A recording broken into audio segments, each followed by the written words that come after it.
एक ओंकार सतनाम करता पुरख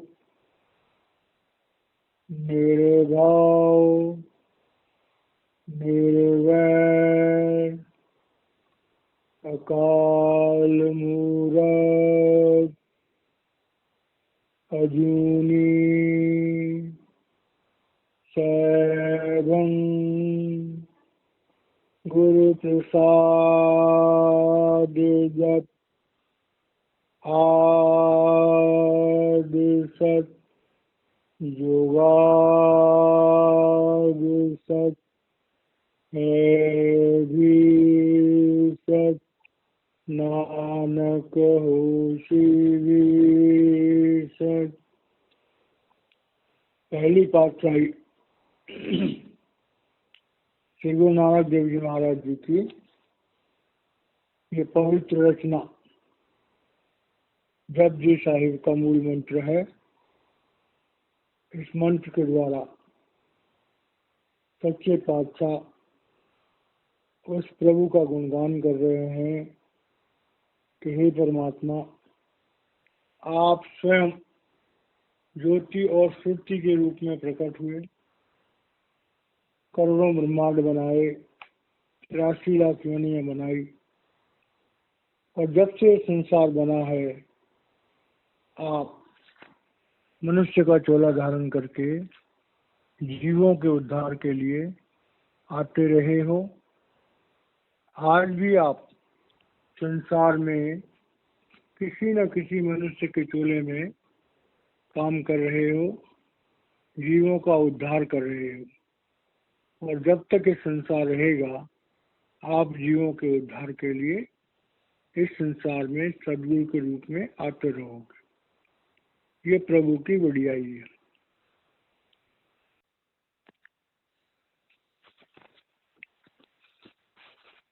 श्री गुरु नानक देव जी महाराज जी की अमर रचना जपजी साहब का हम आज 38वीं पौड़ी को ले रहे हैं। इस 38वीं पौड़ी में ये जपजी की आखिरी पौड़ी है, और इसमें पूरे जपजी का जो निचोड़ है वो श्री गुरु नानक देव जी महाराज हमें समझा रहे हैं।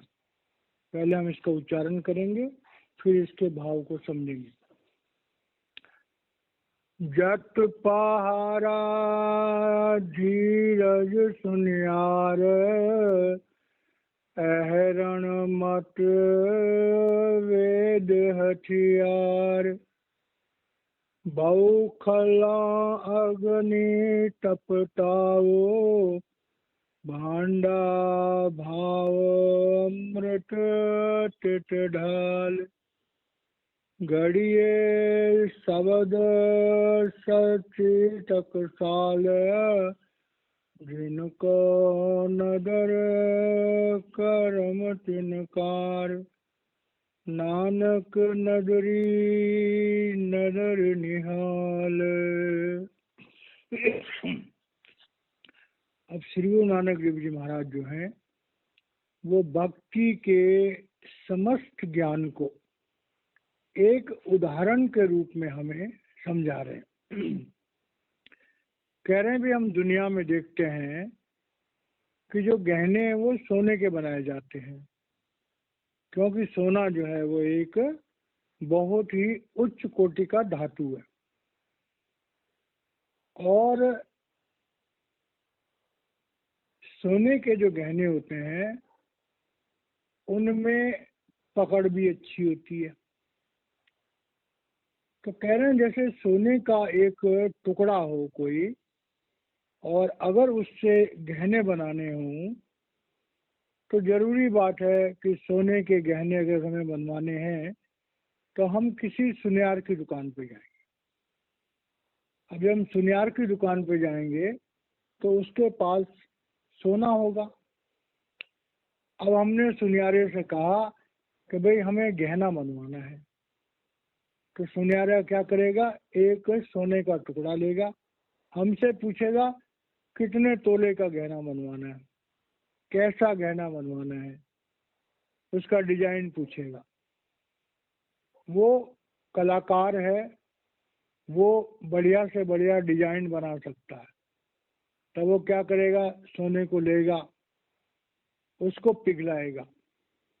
अगर गहना ज़्यादा बारीक बनाना है तो सोने का पानी बना देगा, फिर उसी किसी सांचे में डालेगा उसको। गहना अगर कोई मोटा है तो सोने को वो गरम करके थोड़ा सा उसको नरम करेगा और फिर उसको पीटेगा। हथौड़ियों से, तरीके तरीके के जो औजार होते हैं उनसे पीट के धीरे धीरे धीरे धीरे धीरे धीरे उसको शेप बनाता जाएगा। और बनाता बनाता बनाता जो है वो धीरे धीरे करके और उसको एक बहुत ही सुंदर गहने का रूप दे देगा। अब जब वो इस रूप को देगा तो ये बात देखने वाली है कि उसके पास में हरण भी होगी जिस पर वो सोने को पीटेगा, उसके पास हथौड़ा भी होगा, उसके पास धोंकनी भी होगी जिससे वो आग जलाएगा। क्योंकि जो सुनहरा होता है उसके पास उसको गर्म करने के लिए, पिघलाने के लिए बड़े बर्तन होते हैं। तो जिस तरह से एक सुनहरा एक सोने के टुकड़े से एक बहुत सुंदर गहना बना सकता है, उसी तरह से एक समर्थ सदगुरु जो है वो किसी एक साधारण इंसान से उसे एक भक्त बना सकता है, उसे एक आत्मज्ञानी बना सकता है।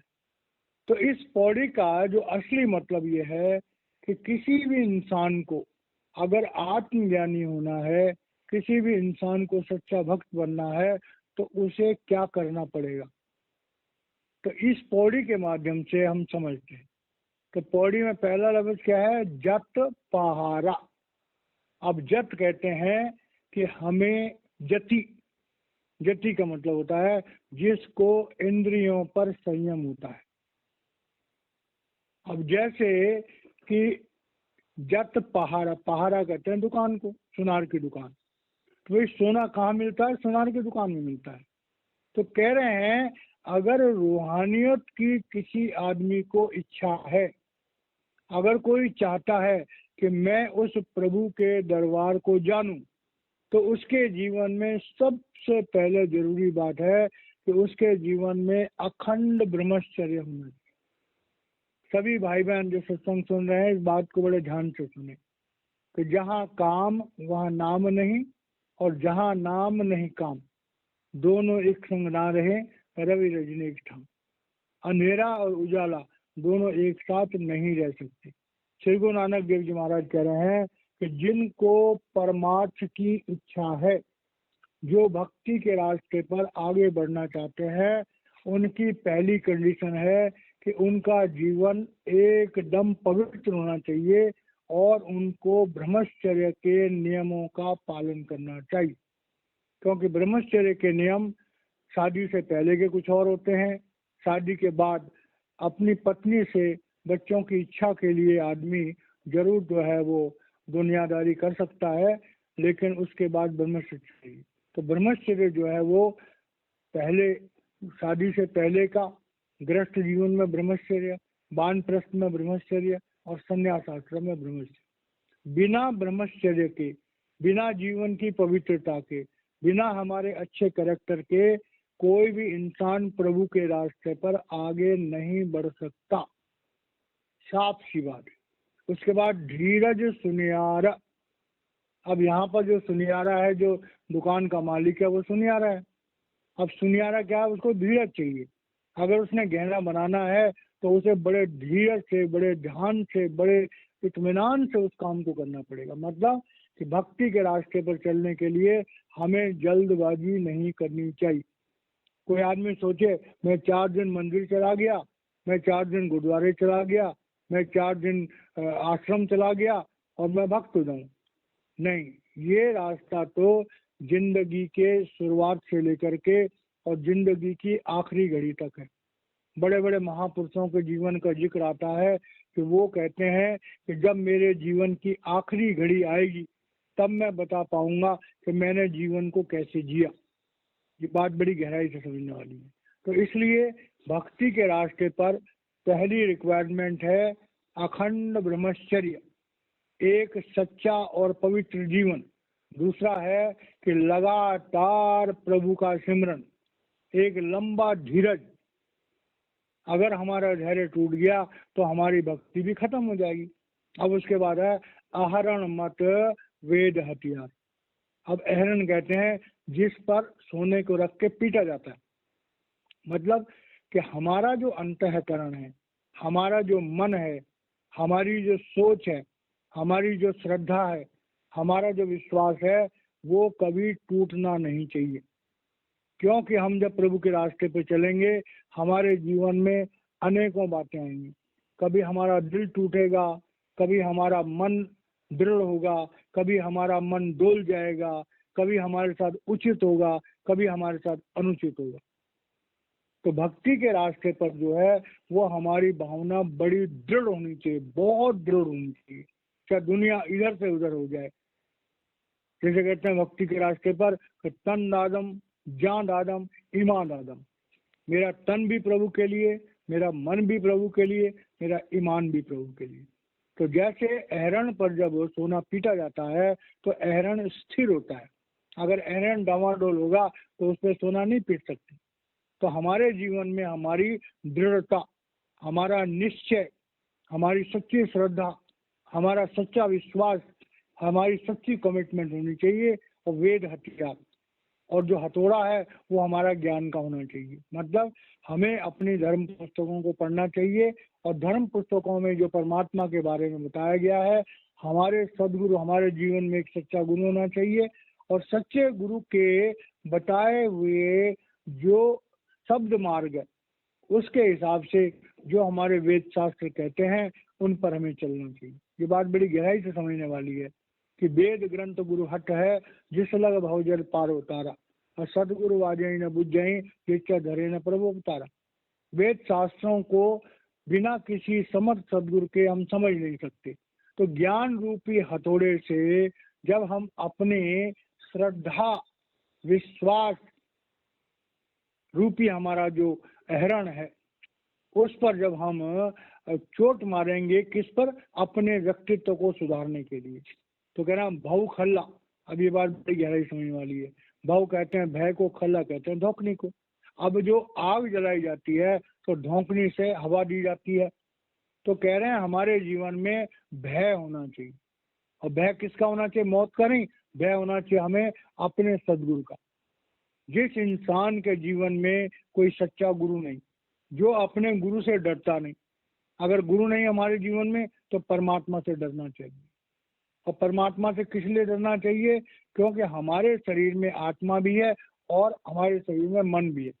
मन बड़ा दुष्ट है, मन हमें वासनाओं की तरफ ले जाता है, काम क्रोध लोभों के अहंकार की तरफ ले जाता है। भक्ति के रास्ते पर सबसे बड़ी प्रॉब्लम ये होती है कि जो मन है वो हमें वासनाओं में ले जाता है और हमारी भक्ति का नाश कर देता है। तो कह रहे हैं अगर हमें अपने सदगुरु का डर होगा, अपने सदगुरु के बताए हुए नियमों का डर होगा, तो अग्नि तपताओ, तब क्या होगा? हमारे शरीर में जो ऊर्जा बनती है, जैसे धोखनी से आग को ऊर्जा मिलती है, धोखनी जब हम चलाते हैं तो आग जो है तेज हो जाती है। तो जिस भाई बहन के दिल में परमात्मा का डर होता है, जिस भाई बहन के दिल में धर्म का डर होता है, जिस भाई बहन के दिल में अपने सदगुरु का डर होता है, वो अपने मन पर काबू कर पाएगा और उसकी भक्ति जो है वो दृढ़ होती चली जाएगी, उसकी भक्ति की ज्वाला जो है वो बढ़ती चली जाएगी।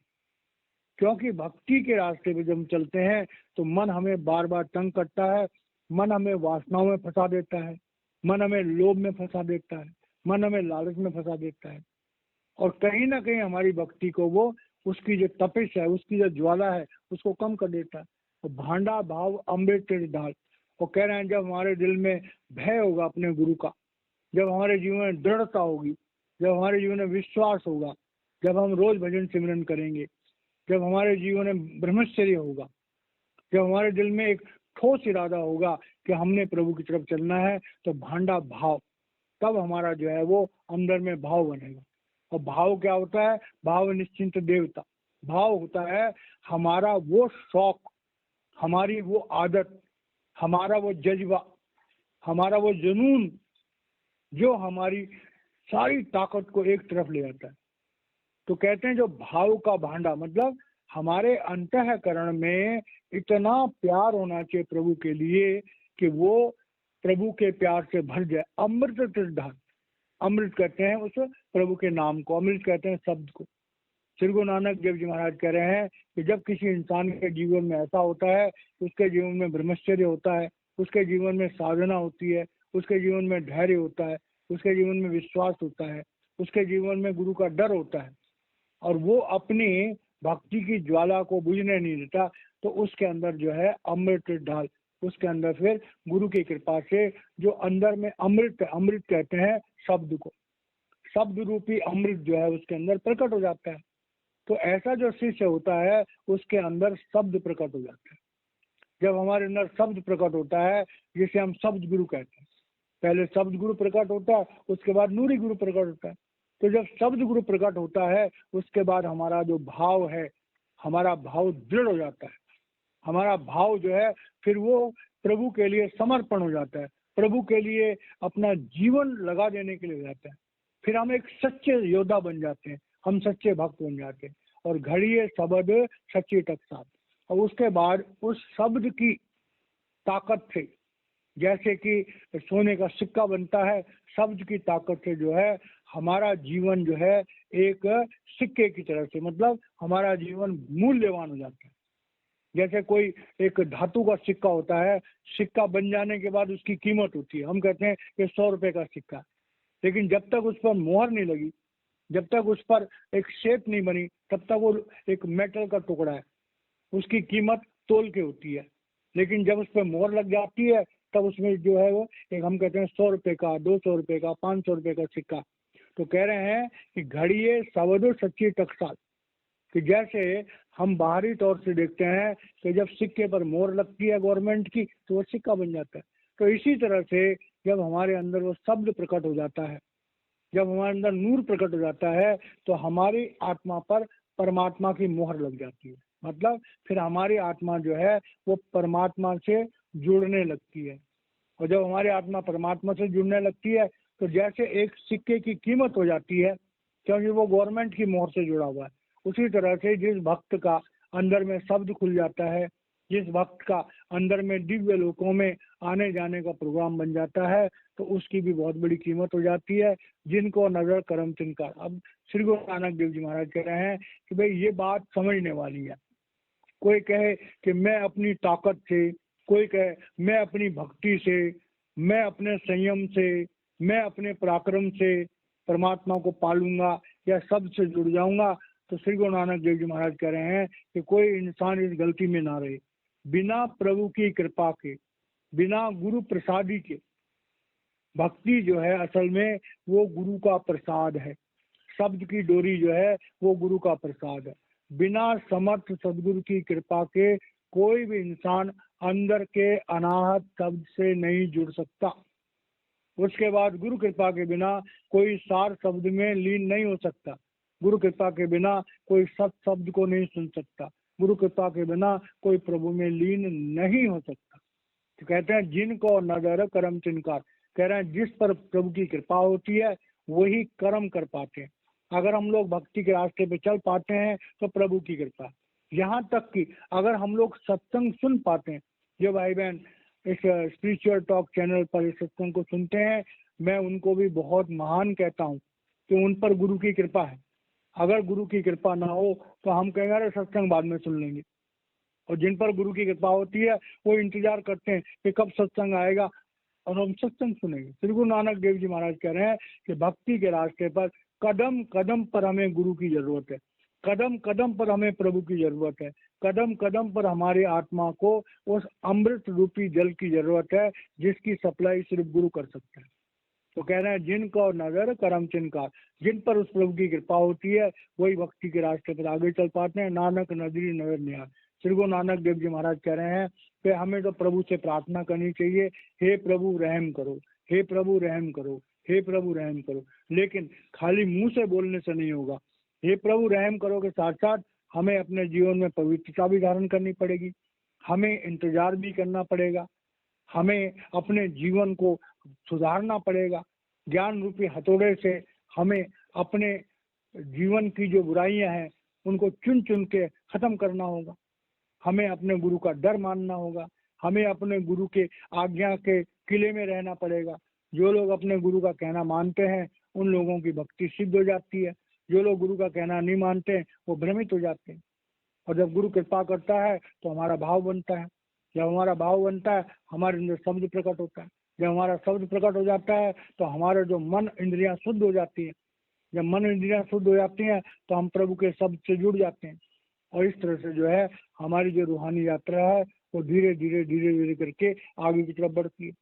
श्री गुरु नानक देव जी महाराज कह रहे हैं कि वो लोग बड़े भाग्यवान हैं जिनको सत्संग सुनने को मिलता है। वो लोग उनसे भी ज्यादा भाग्यवान है जो सत्संग सुनने का इंतजार करते हैं। वो लोग उनसे भी ज्यादा भाग्यवान है जो सत्संग सुनने के बाद उसे अपने जीवन में उतारने की कोशिश करते हैं। और वो उनसे भी ज्यादा भाग्यवान है कि जो प्रभु में अपना समर्पण कर देते हैं, जो प्रभु को अपने जीवन का आधार बना लेते हैं, जो प्रभु के कहने पर चलते हैं, जो अपने प्रभु को अपने गुरु के रूप में देखते हैं। और जिनके जीवन में समर्थ सदगुरु आ जाता है तो वो अपने सदगुरु को प्रभु रूप समझते हैं। दर्शन देख देख जीवा गुरु तेरा, दर्शन देख देख जीवा गुरु तेरा। जब हमारी ऐसी अवस्था हो जाती है तो फिर हमारा गुरु है परमात्मा रूप प्रकट कर देता अपना। और वो परमात्मा में जो ताकतें होती हैं उनको इजहार करके और हमें वो सब कुछ देता है जो हमारी रूहानी तरक्की के लिए जरूरी होता है। और हमारी कदम कदम पर संभाल करता है। हमारे मन को बस करने में भी हमारी मदद करता है। तो इस तरह से जो है ये जप जी का ये 38वीं पौड़ी है, सबसे आखिरी पौड़ी है। इसके बाद खाली एक श्लोक है।